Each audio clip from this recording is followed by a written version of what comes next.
ወንጀለኛው በገባበት ገብቶ መንግስት ጊዜ ሳይሰጠው ወንጀለኛውን ለህግ አቅርቦ ህዝባችንን እኛንን ቶሎ እንዲያሳውቀን በዚህ አጋጣሚ ደጋግሜ እጠይቃለሁ። ነቢያችን ሰለላሁ ዐለይሂ ወሰለም ከሁሉም በላይ ከማንም በላይ ከራሳችንም በላይ የምንወዳቸውና የምናከብራቸው እስልምናችን እሳቸውን ካልወደድንና ካልተቀበልን መኖር የማይችል ከነፍሲያችን በላይ ሕይወታችን ለሳቸው የምንሰጥ ነቢያችን ስም በክፉ ነገር ስነሳ ነፍሲያችን መቆጣጠር ያቅተናል። ያው ቦታው ትንሽ ቦታ ስለምትበቃ እስከዛሬ ተደብቆ ቢኖርም ነገ ከነጎዳ መያዙ አይቀርም ኢንሻአላሁ ተዓላ። እንዲህ ያለ ተንኳሾቹን የምናቀርበው ለህግና ለህግ ነው። ህግ ባለበት ሀገር በህግ ነው የምናቀርበው። እንዲህ ያለ ተንኩሳ የሚፈጥሩ ሃይማኖትን ወክለው አይደለም፣ ተቋማቱን ወክለው አይደለም። አሰላሙ አለይኩም ወራህመቱላሂ ወበረካቱ። የተወደዳችሁና የተከበራችሁ የሙአዝ ሚዲያ ቤተሰቦች ዛሬም እንግዲህ በወቅታዊና በሌላ ቪዲዮ ተመልሼ መጥቻለሁ። ሁላችሁም ቪዲዮውን ላይክ እያደረጋችሁ መጀመር እንዳትዘነጉ። ጠቅላይ ምክር ቤቱ ዛሬ ደግሞ አዲስ መግለጫ አውጥቷል ማለት ነው። እፎይን የተመለከተ ነው። ሁሉም እንዴት እንደሆነ አብረን እየሰማነው የምንቆይ ይሆናል። የሁላችሁም ጉዳይ ነው። ላይክ፣ ሼር፣ ሰብስክራይብ ማድረግ እንዳትዘነጉ እያልኳችሁ ቪዲዮውን አብረን እንሰማለን። አሁን በቀጥታ ወደ ቪዲዮ። ሙስሊሞች ወገኖች፣ ጾመኞች እንዲሁም መላው የኢትዮጵያ ዜጎች ባላችሁበት አሰላሙ አለይኩም ወራህመቱላሂ ወበረካቱ። ዛሬ አልሐምዱሊላህ ረብል ዓለሚን እንደምታዩት ይኸው ረመዳናችን በሶስት የተከፈለው አወሉሁ ረሕማ ወወሰጡሁ መግፊራ ወአኺሩሁ ዒትቁን ሚነናር የተባለውን አስሯን የረሕመት ቀን አሳልፈን የመግፊራ ቀናት ውስጥ ነው ያለነው። ቀጣዩ የዕትቅንም አላህ እንዲያደርሰን እንደጀመርነው ሁሉም እንድንጨርስ አላህን እንማጸናለን። መጨረስ ብቻ ሳይሆን በየዓመቱ በዚሁ መልክ በደስታ እንድንቀበል አላህ እንዲወፍቀን አላህን ሁሌ ዝቅ ብለን እንለምናለን። ከዚሁ በመነሳት እኛ ብቻ ሳይሆን በዓለም አቀፍ ደረጃ ሁላችንም በዚህ ወር ዓለማቱ ጌታ በወሰነብን መሰረት ጾመኞችንን ዓለም አቀፍ ጾም ነው እየጾምን ያለነው። እኛ ብቻ አይደለም፣ ወንድሞቻችንም ክርስቲያኖችንም እንዲሁ በዓለም አቀፍ ጾም ነው እየጾሙ ያሉት በእነሱ በኩል ማለት ነው። በዚህ ሁላችንም የምናደርገው ነገር ቢኖር ወደ አላህ ከመጠጋቱ ውጪ፣ ተውባ ከመመለስ ውጪ፣ አላህን ከመማጸን ውጪ፣ ይቅርታ ላለፉት ከመጠየቅ ውጪ ሌላ የምናደርገው ስራዎች አይፈለግብንም ነበር። ሆኖም ግን አንዳንድ ሸይጣኖችና የሰው ሸይጣን ተንኮሳ የሚፈልጉ በዚህ ኸይር ወራት ውስጥ አንድነት፣ አብሮነት ኑሮ እንዲበላሹ የማይሰሩ የማይተጉ ነገር እንደሌለ ሁሉም የምናየው ነው። ሸይጣኖች ታስረዋል እንላለን፣ ትናንሾቹ እንዳሉ እንረዳለን። መረዘቱ ሸያጤን ነው የታሰሩት። ነፍስያ ደግሞ የማትታሰራለች። የሰው ልጅ ደግሞ ከሸይጣን የባሰ ሸያጢን الإنس والجن ብሎ አላህ ሱብሓነሁ ወተዓላ የሰውን ያስቀደመ ከሸይጣን የነሱ ስራ ሰላምን መናጋት፣ የአብሮነትን መፍረስ፣ አንድነትን መፍረስ፣ ልማትን መፍረስ፣ ኑሮን መናጋት እንደሆነ ይታወቃል። እኛ ሰፊ ህዝቦች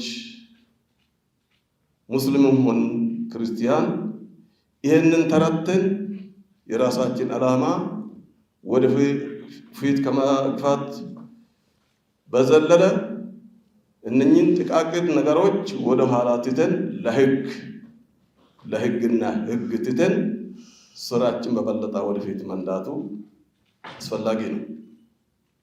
ተንኮሳዎች ሁሉም አሉ፣ ከዚህ በፊትም ነበሩ፣ ዛሬም አሉ፣ ነገም ሊመጡ ይችላል።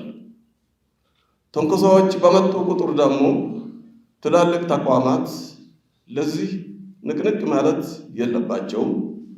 የለባቸውም ማለት እንደፈለጉ ይስሩ ማለት ሳይሆን በተለይም ነቢያችን ሰለላሁ ዐለይሂ ወሰለም ከሁሉም በላይ ከማንም በላይ ከራሳችንም በላይ የምንወዳቸውና የምናከብራቸው እስልምናችን እሳቸውን ካልወደድንና ካልተቀበልን መኖር የማይችል ከነፍሲያችን በላይ ሕይወታችን ለሳቸው የምንሰጥ ነቢያችን ስም በክፉ ነገር ስነሳ ነፍሲያችን መቆጣጠር ያቅተናል፣ ሰብር ያሳጠናል።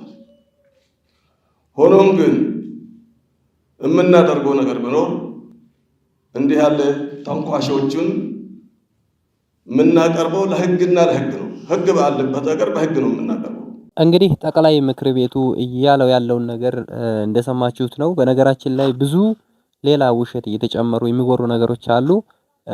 ለመግደል ብቻ ነው ፍላጎታቸው ወይም ደግሞ ታልገደሉ ጀነት አይገቡም ብሎ የሚናገሩ በጣም ከነሱ የማይጠበቅ ሰዎች አሉ። እኔ ገሌ ማለት አስፈላጊ አይደለም ስሙን ሁሉም ሰው ሶሻል ሚዲያ ላይ ስላየው። እኛው ሙስሊሞች ሰውን በመግደል አይደለም የምናምነው በማስተማርና ሰዎችን ደግሞ ቀርቦ ፊት ለፊት በመረጃ በማስረዳት ነው እንጂ ዝም ብሎ ሰዎችን በጭፍጨፋ በእንትን የሚያምን ሃይማኖት እንዳልሆነ ልታውቁት ይገባል ልላችሁ ፈልጋለሁ።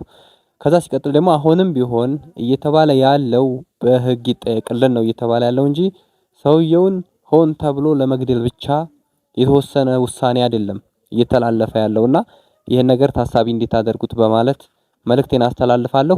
ለማንኛውም የጠቅላይ ምክር ቤቱን መግለጫ እየሰማን አሁንም እንቆያለን።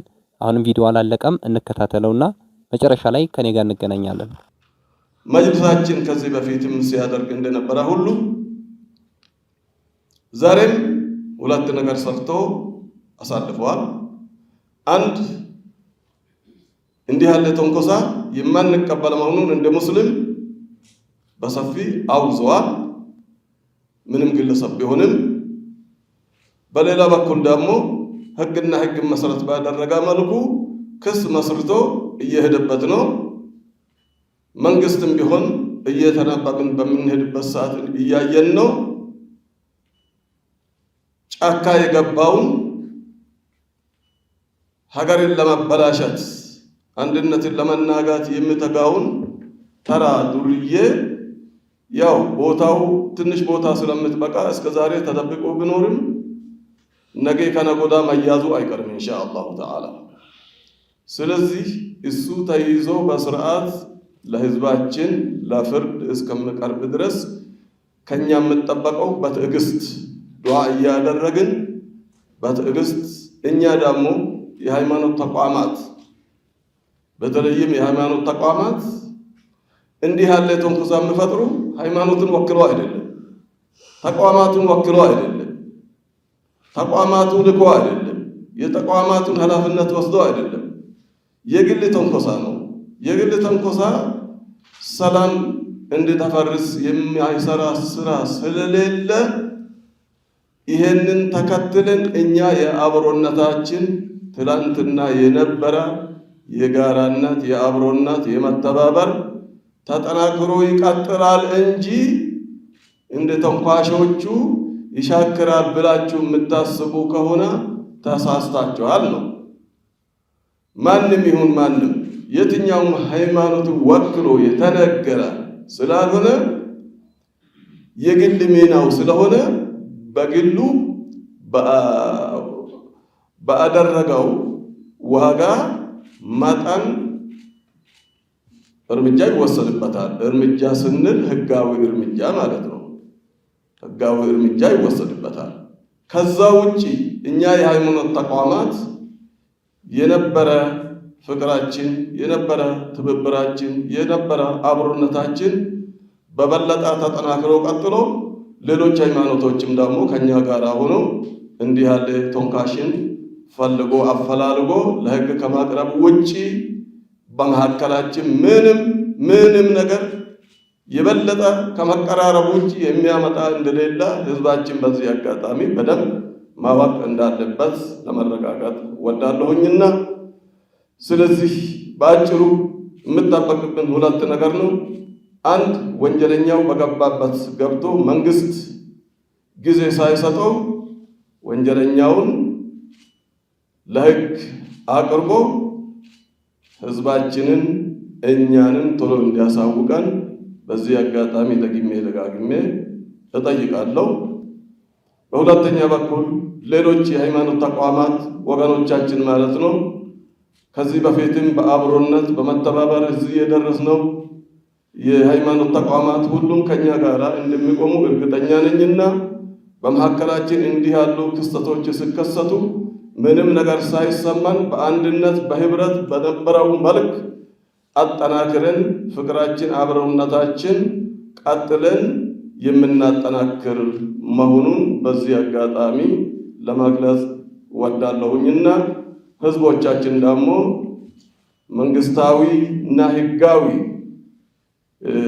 እርምጃ እስከምንጠብቅ ድረስ በትዕግስት ሁላችንም ባለንበት የነበረውን ጸሎታችን፣ ዱዓአችን፣ ኢባዳችን ባለንበት እንድንቀጥል አብሮነታችን በበለጠ ደግሞ አጠናክረን በኢትዮጵያ ውስጥ ያሉት ማንኛውም ሃይማኖቶች የነበረውን መጠናከርና መተባበር በተለይ በዚህ በረመዳናችንና እነሱም በአብይ ጾም ውስጥ ስላሉ ተባብረን ጸሎታችን እንድንቀጥል በዚህ አጋጣሚ አደራ ለማለት ወዳለሁ።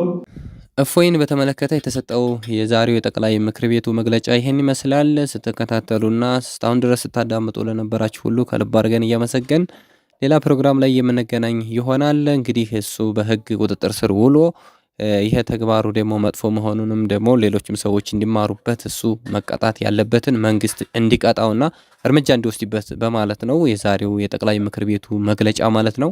እንግዲህ የዛሬውን ቆይታችንን በዚሁ ጨርሰናል። ሌላ ፕሮግራም ላይ የምንገናኝ ይሆናል። ይህንንም ቪዲዮዎች ላይክ እና ሼር እያደረጋችሁ አዲስም ከሆናችሁ ሰብስክራይብ እያደረጋችሁ ቤተሰብ መሆን እንዳዘነጉላችኋለሁ። የዛሬውን ቆይታ በዚሁ ማጠናቀቃችንን እነግራችኋለሁ። ወሰላሙ አለይኩም ወራህመቱላሂ ወበረካቱ።